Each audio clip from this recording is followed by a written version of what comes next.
नमस्ते। हमारे साप्ताहिक शो प्रोफेसर अभय दुबे के साथ बातचीत में आपका एक बार फिर से स्वागत है।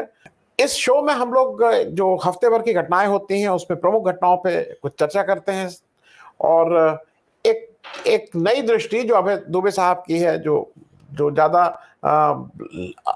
बहुत सी चीजें देख सकते हैं, क्योंकि उस तरह से ट्रेंड हैं, पत्रकार हैं, खबरों के पीछे की खबर देख सकते हैं। प्रोफेसर साहब, स्वागत है आपका। प्रोफेसर साहब, एक नई चीज अभी 2-4 दिन से डेवलप हो रही है।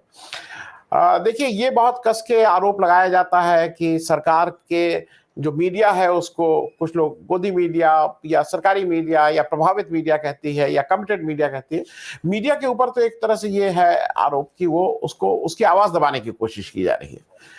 लेकिन जो सबसे बड़ा संसद, जो सबसे बड़ी पंचायत है लोकतंत्र की, अभी हाल के दिनों में पिछले 2-4 दिन से देखा कि सोमवार से नया सत्र शुरू हो रहा है और पहले ऑर्डर आया कि कुछ पार्लियामेंट्री भाषाओं के कुछ की जुमलाजीवी और ये सब नहीं यूज कर सकते हैं। फिर बाद में स्पीकर साहब का वो आया कि नहीं नहीं, इस तरह का कुछ नहीं है।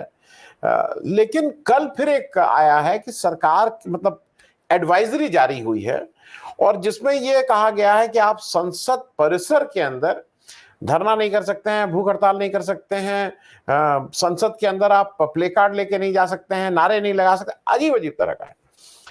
तो ये तो कुछ मुझे ऐसा लग रहा है कि प्राइमरली जैसे प्राइमरी स्कूल में नहीं होता था कि बच्चों आओ लाइन से लगो, बॉटल एक जगह रखो, तो ये संसद को क्या उस तरह से रेजिमेंटलाइज करने की कोशिश हो रही है? क्योंकि मुझे ये अजीब सा लग रहा है। अरे भाई, अगर कोई नारा लगा रहा है, कोई प्ले कार्ड ले रहा है, तो इसी देश के विषय पे ले रहा है ना। आपको क्या दिक्कत है ये सब में? तो मैं इसी से अपनी बात शुरू कर रहा हूं। प्रोफेसर साहब, आप इन जो इसको कुछ लोग गैग ऑर्डर्स की भी बात कर रहे हैं, आप इसको कैसे देख रहे हैं? नहीं, गैग ऑर्डर तो बहुत छोटा शब्द है। मैं तो उसको और ज्यादा बड़े परिप्रेक्ष्य में देखना पसंद करूंगा। और पब्लिक इंडिया के मंच पर भी मैं इस बात को पहले भी कह चुका हूं। ये राष्ट्रीय स्वयंसेवक संघ और भारतीय जनता पार्टी का एक बहुत ही व्यापक और विशाल प्रोजेक्ट है, जिसको मैं हमेशा कहता हूं कि ये आज्ञाकारी समाज बनाना चाहते हैं, ओबीडियंट सोसाइटी बनाना चाहते हैं। ओबीडियंट सोसाइटी तभी बन सकती है जबकि आप प्रदर्शन और धरने के अभी तक जो वैध माने जाते हुए स्पेसेस हैं, उन स्पेसेस को आप सीमित करते हुए चले जाएं। आप देखिए, भारत ही में नहीं, सारी दुनिया में संसदों के अंदर कभी कभी झगड़े भी होते हैं।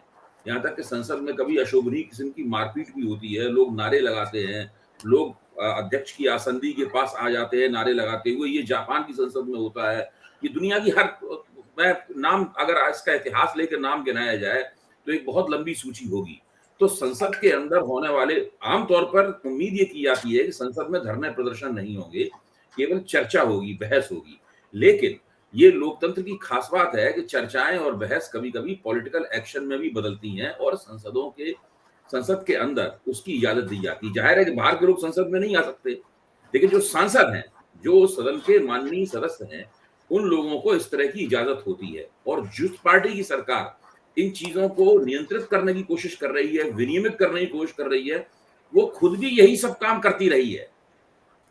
आज के अखबारों में वो सूची प्रकाशित हुई है कि कब कब भारतीय जनता पार्टी ने धरने दिए हैं, प्रदर्शन किए हैं, नारे लगाए हैं, यहाँ तक कि नोटों से भरा हुआ बैग लाए हैं संसद के अंदर, उनको दिखाया है। तो ये तमाम तमाम काम भारतीय जनता पार्टी स्वयं भी करती रही है।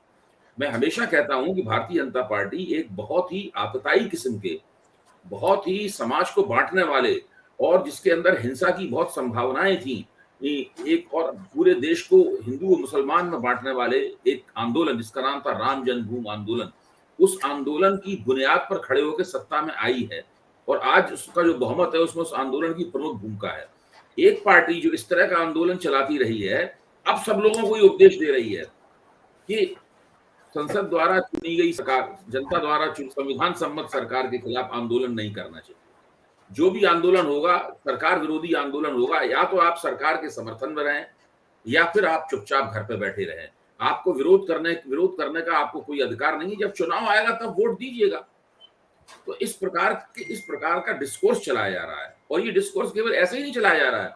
इस डिस्कोर्स का एक और पहलू है जिसको सुन के आप थोड़ा मुस्कुराएंगे भी। राष्ट्रीय स्वयंसेवक संघ के कई जो तथाकथित बुद्धिजीवी हैं, वो जगह जगह घूम के इस प्रकार के व्याख्यान दे रहे हैं कि भारतीय परंपरा में संघर्ष की कोई गुंजाइश ही नहीं है। भारतीय परंपरा तो सहयोग, सद्भाव और समरसता पे आधारित है। बाकायदा जैसे एक डॉक्टर कृष्ण गोपाल जो दिवंगत हो गए, उन्होंने इलाहाबाद के शोध संस्थान में जाकर ये व्याख्यान दिया था, और उस शोध संस्थान ने उस बाद में उस व्याख्यान का एक ऑकेजनल पेपर भी प्रकाशित किया। वो बाकायदा प्रकाशित वक्तव्य है उनका, जिसमें वो बार-बार कह रहे हैं कि ये जो संघर्ष के जरिए और समाज परिवर्तन के जरिए की जाने वाली राजनीति है, ये जो आग्रह है, ये आग्रह ही भारतीय परंपरा के अनुकूल नहीं है। ये एक विजातीय आग्रह है, जो कि हमारी परंपरा का अंग नहीं है। तो उस तरह के विमर्श से लेके मैं उसको बिल्कुल, जो सदन के अध्यक्ष हैं, उन्होंने जो एडवाइजरी जारी की है, मैं इन दोनों को एक ही सिलसिले की कड़ी मानता हूं। जी, देखिए, जी। आप इस बात का ध्यान रखिए, श्रीलंका में जो आज हालत है, वो हालत क्या है?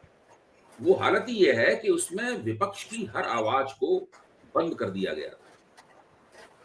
केवल एक चुना हुआ राष्ट्रपति था, जिसको काफी बड़ा बहुमत प्राप्त हुआ था, और उस राष्ट्रपति को ये अहंकार था कि उसने अपने आयरन हैंड के साथ में उसने बिना मानवाधिकारों के किसी भी संयम और व्यक्ति की आजादी की या समुदाय की आजादी की किसी भी आग्रह का उल्लंघन करते हुए जो एलटीटी का सशस्त्र विद्रोह था, उसको उसने कुचल दिया था।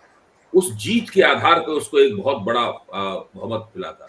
उस बहुमत की पृष्ठभूमि में एक मिलिट्री विक्ट्री थी। तो वो आम श्रीलंका वासियों को कुछ मानता ही नहीं था, विपक्ष को कुछ मानता ही नहीं था, विपक्ष का भी मुंह बंद कर दिया गया था। और दक्षिण श्रीलंका और उत्तर श्रीलंका का जो मीडिया था, उस मीडिया का भी पूरी तरीके से दमन कर दिया गया था। मीडिया लगातार सरकार की और राष्ट्रपति की तारीफें करने में लगा रहता था, और जब भी कोई विपक्ष खड़ा होता था तो मीडिया उस विपक्ष के ऊपर बड़े जबरदस्त हमले करता था। देखिए, श्रीलंका को अगर बहुत एक छोटा रूप माने, भारत एक माइक्रो फॉर्म में अगर श्रीलंका को हम देखें, तो उसको कई गुना कर दीजिए, तो भारत में उससे मिलती जुलती राजनीति हो रही है। अब इस राजनीति के परिणाम वही निकलेंगे कि नहीं निकलेंगे, ये अलग बात है। ये तो भारतीय अर्थव्यवस्था की क्या स्थिति है, उसमें कितनी दृढ़ता है, कितनी गहराई है, कितनी बहुमुखी अर्थव्यवस्था है, और श्रीलंका की अर्थव्यवस्था क्या थी, उन दोनों के बीच में बहुत फर्क है। इसलिए वो परिणाम निकलेंगे नहीं निकलेंगे अलग बात है, लेकिन जो कुछ श्रीलंका में हो रहा था, वैसी भनक और वैसी झलक भारत की राजनीति में कहीं कहीं दिखाई पड़ती है। जी, मैं प्रोफेसर साहब एक चीज और, क्योंकि संसद की बात चल रही, तो एक अहम चीज हुई, और हो सकता है कि कुछ लोगों को लगे इससे क्या फर्क पड़ता है। जो हमारा अशोक की लाट जिसको बोलते थे, जो हमारा राष्ट्रीय वो है, चिन्ह है, उसको प्रधानमंत्री ने नई लोकसभा की जो बिल्डिंग हो रही है उसका इनॉग्रेशन किया, या उसको लॉन्च किया, जो भी कहिए। अब उसमें दो बातें हैं। एक बात तो यह है कि पहली चीज, अगर जो लोकसभा बन रही है उसका प्रथम पुरुष, तो मेरी जितनी समझ है उसके हिसाब से स्पीकर होता है, तो या तो स्पीकर को करना चाहिए था, और राष्ट्र का प्रथम पुरुष तो राष्ट्रपति होता है, तो या राष्ट्रपति को करना चाहिए था। और अगर आप लोकतांत्रिक ढंग से करना चाह रहे थे तो स्पीकर को आगे चलने देते, आप लीडर ऑफ ऑपोजिशन सारे लोग मिलकर करते। लेकिन जो हमारे एक मोदी जी की प्रवृत्ति है कि उनके कैमरे के लेंस में कोई दूसरा भी ना आए, उनका ये रहता है। अगर आप अयोध्या में देखो, कहीं देखो, कि उस पूरे फ्रेम में वो किसी दूसरे को नहीं चाहते हैं। तो एक तो चीज ये हुई कि वो केवल अकेले, उन्होंने भाई ये करना ठीक ठाक नहीं। अच्छा, ये भी क्या जरूरत थी इतनी जल्दी करने की? अभी बिल्डिंग बनने में टाइम है। मैंने ये बहुत देखा है एमएलएस को, कॉर्पोरेटर्स को, कि वो जल्दी जल्दी अपनी गली का कुछ होता है। उत्तर प्रदेश में देखा था, एक दौड़ हो गई थी जब अखिलेश यादव जी आधा पूरा बने बुन को जल्दी जल्दी अपना पत्थर लगवा रहे थे। उसी तरह से मोदी जी को भी है, भाई मोदी जी प्रधानमंत्री हैं। दूसरा, जो एम्बलम एज सच है, उसमें भी ये बताया, समझ में आया है कि वो शायद जो हमारा राष्ट्रीय चिन्ह है उससे फर्क है। अब वो जो शेर है, वो शायद उसके दांत खुला हुआ है, वो थोड़ा एंग्री शेर का वो लिया गया। मैं दोनों पे आपका समझना चाहूंगा कि ये दोनों चीजें, ये इतना करने की जल्दी क्या थी, इनको करने की क्या जल्दी थी, और ये जो शेर हमारा है उसको, उसमें चेंज हुआ है क्या थोड़ा? देखिए, इसमें कई मसले जो हैं बहुत ध्यान से अध्ययन करने योग्य हैं। जो सारनाथ के शेर हैं, या ये जो संसद में नए जो शेर हैं, क्या उससे ये भिन्न हैं? कितने भिन्न हैं? आकार में ज्यादा बड़े हैं कि आकार में ज्यादा बड़े होने से उनकी छवि बदल गई है, वो सौम्य लगते हैं और ये आक्रामक लगने लगे हैं? तो ये एक ऐसा मसला है जिसमें बहुत बारीकी से जाने की जरूरत है, और ऐसे लोगों को जाने की जरूरत है इसमें जिनका विजुअल सेंस यानी जो चीजों को देख कर उनका दृश्य बोध जो है वो बेहतर हो। ऐसे मैं एक ऐसा व्यक्ति हूं, मैं मानता हूं मेरा टेक्सचुअल सेंस बेहतर है। मैं पढ़ी लिखी हुई इबारत और सुनी हुई बात को जो है वो ज्यादा अच्छी तरह विश्लेषित कर सकता हूँ। लेकिन जो नजारा है उस नजारे को देख के विश्लेषण करने में मैं दूसरे लोगों के मुकाबले कुछ कमजोर होऊंगा। इस पे जो विवाद है उस पे मेरे ख्याल से कुछ शिल्पकारों को एक पहलकदमी लेनी चाहिए और अपनी तरफ से उन्हें किसी को जरूरत नहीं कोई उनको कहे करने के लिए, क्योंकि ये राष्ट्रीय मसला है तो उनको ये पहलकदमी लेनी चाहिए और ये पता लगाना चाहिए कि क्या वास्तव में हमारा जो राष्ट्रीय प्रतीक चिन्ह है उस प्रतीक चिन्ह को कुछ गड़बड़ किया गया है और उससे निकलने वाली जो भावनाएं हैं उन भावनाओं के साथ छेड़छाड़ की गई है। पहली बात तो ये। दूसरी बात मैं ये कहूंगा कि मोदी जी को इसकी कोई जरूरत नहीं थी कि वो अकेले जाके उसका उद्घाटन करते। अगर इस मौके पर वो अपनी उदारता और लोकतांत्रिक प्रवृत्ति का परिचय देते, अगर वो विपक्षी नेताओं को कम से कम निमंत्रण देते, वो आप अगर विपक्षी नेता नहीं आते तो कोई बात नहीं थी, विपक्षी नेता कह सकते थे कि भाई हम नहीं आएंगे या हमारा कुछ उसमें मतभेद है हमारा, तो उनके पास कहने के लिए होता भाई हमने सबको बुलाया था, ये लोग नहीं आए। मेरा मानना यह है कि विपक्षी दलों को इसमें बुलाया जाना चाहिए था, क्योंकि लोकतंत्र सत्ता पक्ष और विपक्ष दोनों को मिलकर बनता है और ये सेंट्रल विस्टा बन रहा है। उसमें राष्ट्रीय जो प्रतीक चिन्ह है आप उसका उद्घाटन कर रहे हैं, तो उन सबको अगर बुलाते तो कोई विवाद ही इसके अंदर नहीं होता। अब ऐसे तो सेंट्रल विस्टा एक बहुत बड़ी चीज है। अभी तो ये बना है, जो राष्ट्रीय प्रतीक चिन्ह बना है, तो अब मोदी जी ने उसका उद्घाटन कर दिया, अभी कुछ और बनेगा। तो इस तरह से देखा जाए तो मोदी जी अगले 2-3 साल में वहां पर कम से कम 2 दर्जन उद्घाटन करने वाले हैं और वो कहीं भी विपक्ष को नहीं बुलाएंगे। अगर इसी पैटर्न को उन्होंने कायम रखा तो विपक्ष को कहीं नहीं बुलाएंगे। तो ये सब जो हो रहा है इससे मोदी जी की अपनी छवि कोई बेहतर नहीं होती है, उसके साथ विवाद जुड़ते हैं और आमतौर पर उनकी छवि स्ट्रॉन्ग मैन की बनती है। आप समझ रहे हैं कि ऐसे व्यक्ति की बनती है जो कि लोकतांत्रिक ना होकर उसके अंदर कुछ एकात्मकता की प्रवृत्तियां हैं, कुछ निरंकुशता की प्रवृत्तियां हैं, इस प्रकार की छवि उनमें बनती है। मेरा मानना है कि मोदी जी का जो प्रधानमंत्री पद के ऊपर दावा है इस वक्त सबसे मजबूत स्थिति में है, कोई दूसरा उस पद के ऊपर दावा करने की स्थिति में नहीं है। ऐसे में व्यक्ति को और अधिक उदारता दिखानी चाहिए। उनकी सत्ता खतरे में नहीं है। मोदी जी के शत्रु भी मानते हैं कि उनकी सत्ता खतरे में नहीं है। राजदीप सरदेसाई ऐसे लोग तो अखबारों में लिख रहे हैं कि मोदी जी हैट्रिक की तैयारी कर रहे हैं। वो लगातार अखबारों में अभी से लिखना उन्होंने शुरू कर दिया है कि मोदी जी चुनाव जीत जाएंगे और कोई नहीं जीत सकता है। तो जब पत्रकार लोग जो कि आमतौर पर निष्पक्ष, कुछ ऐसे पत्रकार जिनकी छवि सरकार समर्थक पत्रकार की नहीं है, जब वही सब ये लिखने लगे हैं तो इससे एक नतीजा निकाला जा सकता है कि भाई मोदी जी की सत्ता जो है इस पर बड़ी मजबूत स्थिति में है। ऐसे में अगर वो उदारता दिखाते, और एक ऐसी उदारता जिसकी आपसे हर स्थिति में अपेक्षा की जाती है, अगर प्रधानमंत्री ये उदारता नहीं दिखाएगा तो कौन दिखाएगा उदारता? ये तो उनको ये करना ही चाहिए था और जल्दबाजी भी नहीं करनी चाहिए थी। मैं आपकी इस बात से सहमत हूं। वो एक एक करके किश्तों में उसका उद्घाटन करें, अभी 2 साल के अंदर 1 दर्जन 2 दर्जन 12 से लेकर 12-20 उद्घाटन करें, वो बहुत अच्छी बात नहीं होगी। बजाय इसके उन्हें वो थोड़ा इंतजार करते और सेंट्रल विस्टा जब पूरा बन जाता तो सेंट्रल विस्टा का अनावरण करते। और जो फोटो अपॉर्चुनिटीज मिल रही हैं, इन फोटो अपॉर्चुनिटीज का इस्तेमाल करने के प्रलोभन से थोड़ा बचते। जी, मैं प्रोफेसर साहब एक थोड़ा सा विषय से विषयांतर इसलिए कर रहा हूं क्योंकि वो भी एक पिछले हफ्ते की इंपॉर्टेंट चीज है। क्योंकि जो एक भाजपा का एक बहुत ज्यादा नहीं है कि किसी तरह से हिंदू मुस्लिम करते रहो, उसकी लपेट में पुराने हमारे वाइस प्रेसिडेंट आ गए हैं, हामिद अंसारी साहब। हामिद अंसारी साहब कोई एक बार के वाइस प्रेसिडेंट नहीं है, उनको रिपीट किया गया था। वो 10 साल के वाइस प्रेसिडेंट रहे। अब उनके ऊपर भाजपा के एक स्पोक्स पर्सन, क्योंकि भाजपा कब अपने स्पोक्स पर्सन को फ्रिंज एलिमेंट कहते हैं ये भी नहीं पता, एक स्पोक्स पर्सन लगातार हमला कर रहे हैं कि ये पाकिस्तान के एक पत्रकार के साथ मिलके इनका कुछ आईएसआई कनेक्शन इनडायरेक्टली जोड़ने की कोशिश कर रहे हैं। मामला बिल्कुल क्लियर है। एक व्यक्ति जो पाकिस्तानी पत्रकार है वो कहता है कि मैं हिंदुस्तान 5 बार तब आया जब हामिद अंसारी उस समय वाइस प्रेसिडेंट थे, इससे ज्यादा कुछ नहीं कहता है। एक किसी कॉन्फ्रेंस में वो भी शिरकत करता है जहां हामिद अंसारी उस कॉन्फ्रेंस का उद्घाटन करते हैं। हामिद अंसारी कहते हैं साहब मैं कॉन्फ्रेंस का उद्घाटन करता हूं, उसमें कौन कौन आया ये मैं कैसे जानूंगा। ये भाई साहब कल फोटो दिखाते हैं कि ये देखिए, अब एक वो बैठे हैं स्टेज पे, एक आदमी कहीं दूर बैठा हुआ है और दोनों का वो मालूम नहीं क्या करना चाह रहे हैं। मैं सिर्फ पूछना ये चाह रहा हूं कि ये जो इस तरह की बातें हो रही हैं, इसका जो ठीक है यहाँ पे जो क्या होगा क्या नहीं होगा, लेकिन देश की छवि का नुकसान नहीं हो रहा कि आप अपने वाइस प्रेसिडेंट को, जो 10 साल आपका वाइस प्रेसिडेंट रहा, उसको आप ये प्रूव करके कि वो क्या, आप क्या हासिल करना चाह रहे हैं, मैं जरा इस पे भी समझना चाहूंगा। देखिए, ये मैं इसको इस तरीके से देखता हूं कि डिस्कोर्स मैनेजमेंट और डिस्कोर्स अल्टरेशन, यानी सार्वजनिक जीवन में जो बहस चल रहे हैं, जो मुद्दे चल रहे हैं, उन मुद्दों को आप कैसे प्रबंधित करते हैं।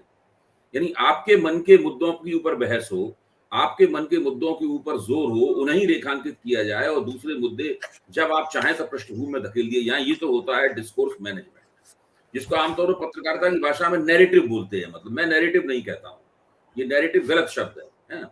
नैरेटिव का मतलब होता है कथानक, ये गलत शब्द है कि एक सरकार एक नई कहानी बना रही है। ये डिस्कोर्स मैनेजमेंट है। इसी तरह एक और दूसरी युक्ति होती है, इसको डिस्कोर्स अल्टरेशन कहते हैं।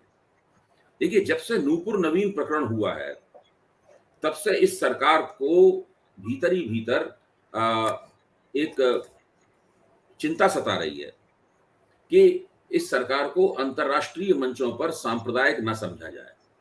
इसलिए तरह तरह से चीजों को गोल पोस्ट बदलने और पूरी डिस्कोर्स को बदलने की, विमर्श को बदलने की तरह तरह की युक्तियां अपनाई जा रही हैं। मैं समझता हूं कि हामिद अंसारी के ऊपर जो आक्रमण है वो डिस्कोर्स अल्टरेशन का एक हथकंडा है। इसमें एक भाजपा के प्रवक्ता को नियुक्त किया गया, उसने 2 प्रेस कॉन्फ्रेंसेस की। हर प्रेस कॉन्फ्रेंस में शामिल होने का निमंत्रण मेरे पास भी आया था जी। और जिसमें उन्होंने वो सब दिखाया, जबकि बहुत पहली नजर में देखा जाए तो ये बहुत ही मामूली चीज है। यहाँ तक कि जिस पत्रकार का जिक्र किया जा रहा है, जिसके बारे में भाजपा कह रही है कि आईएसआई से जुड़ा हुआ है और खुफिया सूचनाएं आईएसआई को पहुंचाता है, उसके साथ साझा करता है, उस पत्रकार की पाकिस्तान में इमेज एक जोकर की है। उसको नेम ड्रॉपिंग के लिए और अपने आप को लाइमलाइट में रखने के लिए इस प्रकार की विवादास्पद बातें उठाने के लिए जाना जाता है। जिस रॉ ऑफिसर मिस्टर सूद, जो भारत में उस पत्रकार के साथ में बिल्कुल आवाज में आवाज मिलाकर बोल रहे हैं, वो आप उनकी सारी बातें सुनिए, वो सारी बातें कितनी कमजोर किस्म की हैं। एक विदेश नीति के एक एक्सपर्ट ने, जो डिफेंस मामलों के भी अच्छे जानकार हैं, टीवी पे उनके बखिए उधेड़ दिए, जिनका ना भाजपा से ताल्लुक है ना कांग्रेस से ताल्लुक है। तो इस पूरी बात में कोई दम नहीं है। ये बात केवल एक किसी भी मसले को आप इस तरीके से कह सकते हैं कि वो कॉन्स्पिरेसी लगने लगे।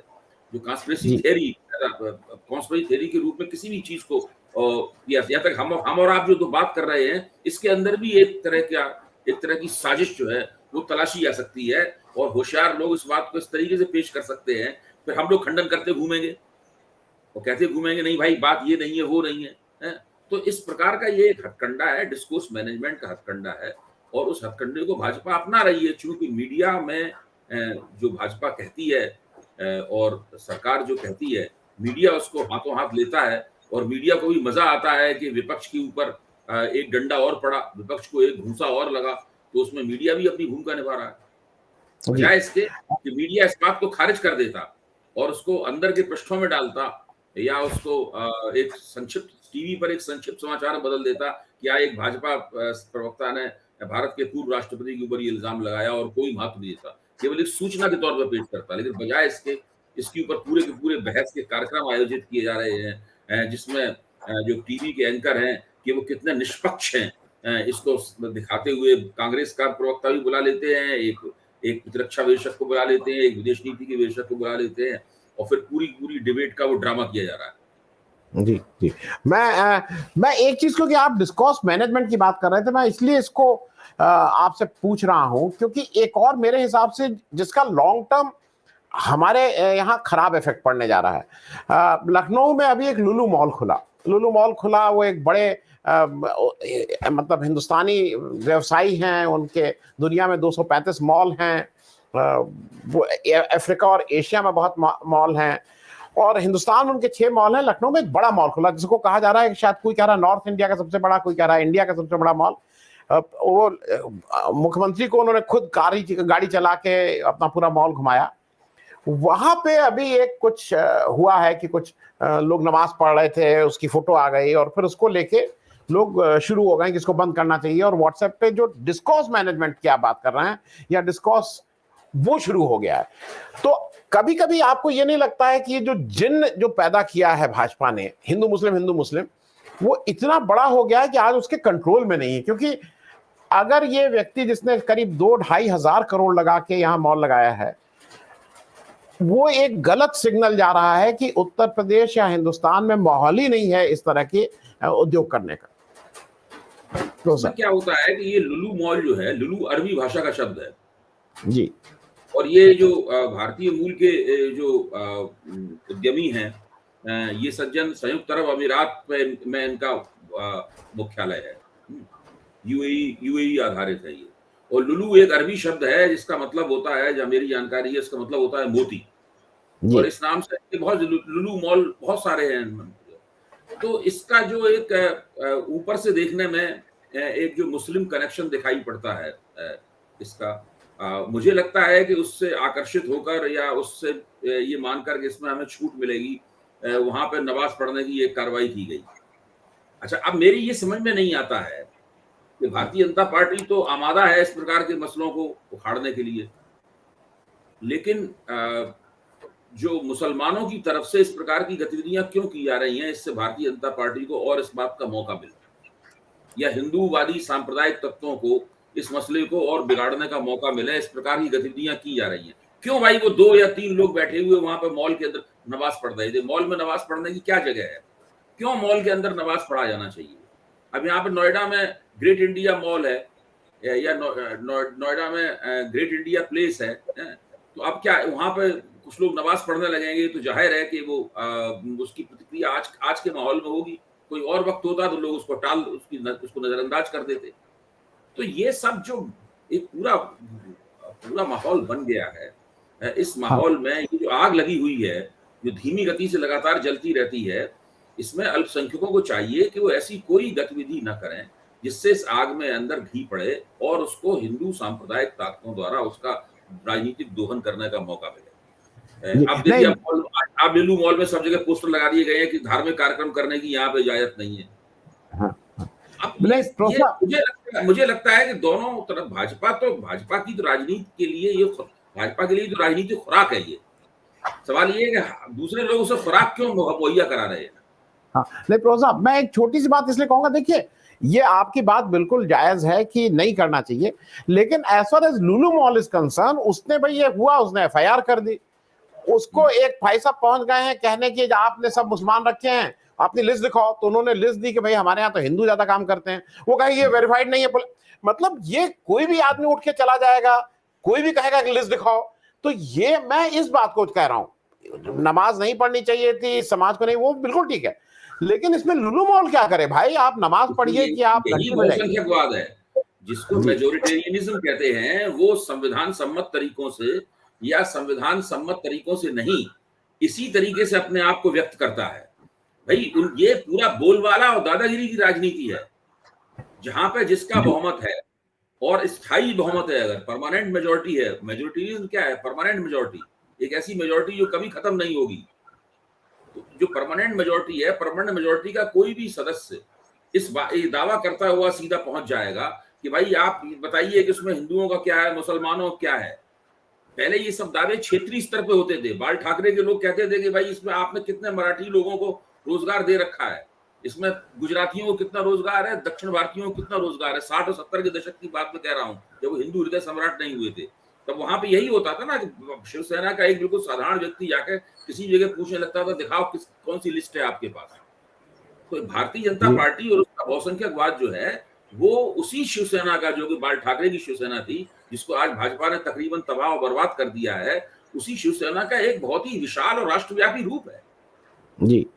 और वो कहीं भी ऐसा करेंगे जाकर, खासतौर से जो मुसलमानों द्वारा मुसलमान जिन उद्योगों के स्वामी हैं, उनकी जो दुकानें हैं, उनके जो बाजार हैं, कुछ इलाके हैं जिन इलाकों पे उनका थोड़ा सा आर्थिक प्रभुत्व है, इन सबको इस समस्याओं का सामना करना पड़ेगा, क्योंकि मुसलमान होने का मतलब देश में ये हो गया है कि आप उस तरह से भारत के नागरिक नहीं है जिस तरह हिंदू भारत का नागरिक होता है।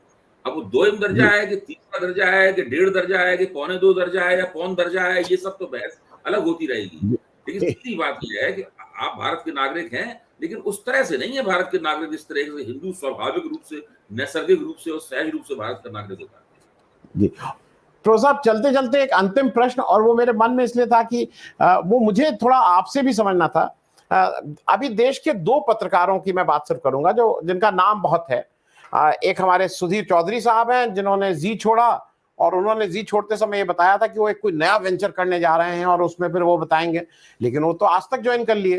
तो एक तो मेरी समझ नहीं आया कि उनको झूठ बोलने की क्या जरूरत थी। अरे भाई, मतलब आप कहते कि मैं, क्योंकि आपको अगर प्रमोशन है ठीक है वो। दूसरा, एक जुबैर की बात, एक एक्सट्रीम पे ये हैं जिन्होंने आज तक ज्वाइन कर लिया ये कह के, और इधर जुबैर हैं, उनके ऊपर एफआईआर पे एफआईआर होती जा रही है। दोनों पे मैं बहुत जल्दी से एक संक्षिप्त टिप्पणी आपकी चाहूंगा, फिर हम लोग बंद करेंगे। देखिए, सुधीर चौधरी का मसला तो मेरे दिमाग में बिल्कुल क्लियर है। कल शाम को हम लोग अपनी यूनिवर्सिटी में भी इस बारे में बातचीत कर रहे थे। मेरा मानना यह है कि दूसरे चैनल के साथ में कम से कम उनकी 5-6 महीने से बातचीत चल रही हो। ये असंभव है कि आप एकदम अचानक उसमें आ जाएं और आपके कार्यक्रम भी उसमें प्रसारित होने लगे। इन सब चीजों की तैयारी में बड़ी, एक इतना बड़ा पत्रकार जब आ रहा है दूसरे चैनल में, तो उसको किस पत्रकार को कैसे पेश किया जाएगा, उसकी पृष्ठभूमि क्या होगी, पीछे दीवार पे क्या होगा, उसके कार्यक्रम का नाम क्या होगा, वो क्या कहेगा, किस तरह उसकी शख्सियत, मीडिया, जो मीडिया शख्सियत है, उस शख्सियत का उस चैनल कैसे लाभ उठाएगा, कैसे दोहन करेगा, उसकी बड़ी हैसियत उसमें चैनल की जो अपनी हायरार्की है। भाई आज तक में तो दूसरे बड़े बड़े पत्रकार भी हैं, तो उस हायरार्की में क्या जगह होगी, ये एक दिन में तय होने वाली चीज नहीं है। जी, मीडिया में आप भी इतने दिनों से हैं, मैं भी हूं, मैं जानता हूं इस सब चीजों को बनाने में, इस पूरे समीकरण को बनाने में समय लगा होगा, उनका बहुत दिनों से चल रहा होगा उसके में। और वो तो केवल एक तरह का आप जो हम अपना चैनल चलाएंगे, यूट्यूबर बन जाएंगे वगैरह, ये तो एक तरह का आवरण था, जिस आवरण के तहत वो सारी बातें चल रही होंगी। तो जैसे ही वो हुआ होगा ठीक, उन्होंने छोड़ के वहां पर चले गए, और आते ही वो टीवी के ऊपर वो आने भी लगे। तो इसका सीधा मतलब है कि वो पहले से पूरी तैयारी चल रही थी। जहां तक जुबैर की बात है, मैं समझता हूं कि इसमें शेखर गुप्ता ने एक अच्छी टिप्पणी की है, उसका हम लोगों को उल्लेख करना चाहिए।